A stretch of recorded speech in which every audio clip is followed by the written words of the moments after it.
I want to preface this video by saying this video is more of what you call a thought experiment or a theory video, something more along the lines of how people make videos analyzing TV shows or movies and doing a deep dive into the details. You know, like with Star Wars stuff or Marvel or back in the day with the TV show Lost. I remember there were people analyzing even the smallest details of that show and making theories about it. That's kind of what I'm doing here, but with Bible stories.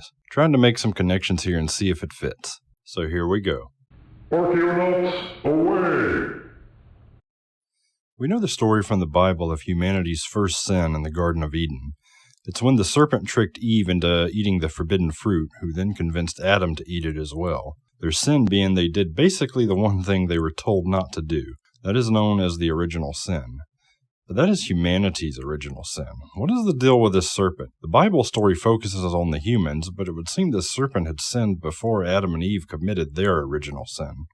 It's not hard to see what the serpent's sin was. He lied to Adam and Eve. I think that much is obvious, but the question is, why did he lie to them? He was able to trick Adam and Eve by telling them they wouldn't die if they ate the fruit and that it would make them like God, knowing good and evil. The lie motivated them to do what they were told not to do. What was the serpent's motivation to lie? Before I say what I think his motivation was, there are a few points I want to cover first to help explain how I came to that conclusion. First, who or what exactly is the serpent? It might not be the snake slithering around that you probably picture when you think of this story. More likely, he is a type of spiritual being.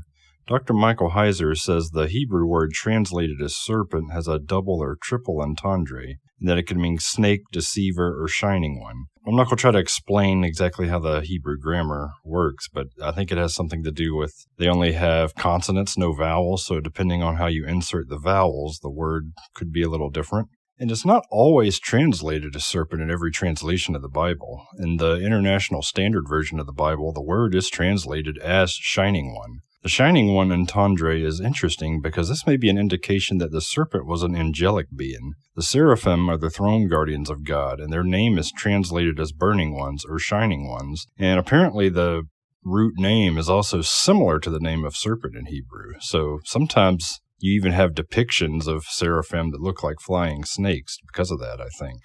But as far as the name seraphim meaning shining ones or burning ones, I think that's just another way of saying they glow, or somehow emit light from their bodies. So I don't think this serpent in Genesis 3 is just your run-of-the-mill talking snake. I think he's actually a spiritual being.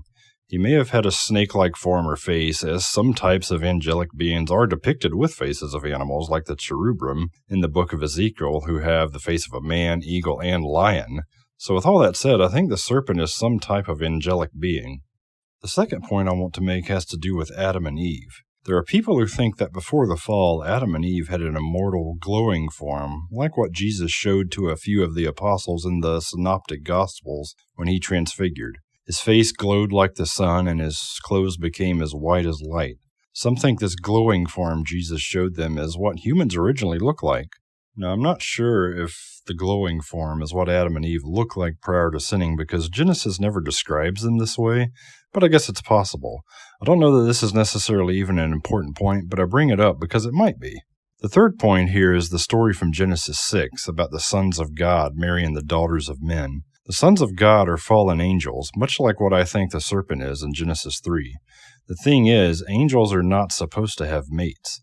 Jesus mentions this in the books of Matthew and Mark. He says when people resurrect, they will be like the angels in heaven who do not marry.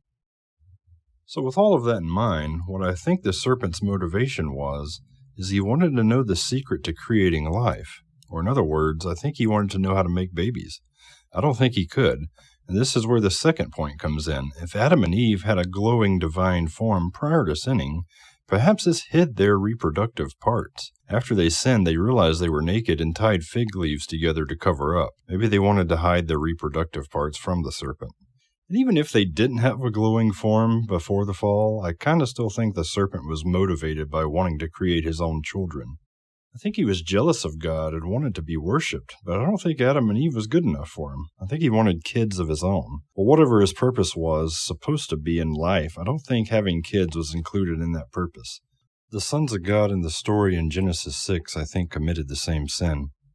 Whatever their purpose in the universe was, I don't think that purpose included having children of their own. For whatever reason, I think the creating new life feature was something that was given to humans and the animals under their dominion. I think the serpent and some other angelic beings were jealous of not having that feature for themselves, and chose to leave their rightful dwelling place in heaven to try and take that feature for themselves and create their own families. I think this was their sin, and the serpent in the garden may have been the first to try to figure out how to do it. I think that was his motivation to lie to Eve. That lie was his sin. God told Adam and Eve he would set forth a path of redemption for humanity. I don't know if the serpent got a promise like that. Adam and Eve were young. They were tricked into sinning. Perhaps the serpent, being a immortal being that had presumably been around for a long time already, maybe he was old enough to know better, so to speak. So what do you think? Am I right or am I wrong? Hopefully you found this interesting. If not, thanks for watching all the way to the end anyway. Those are my thoughts on that. Thanks for listening.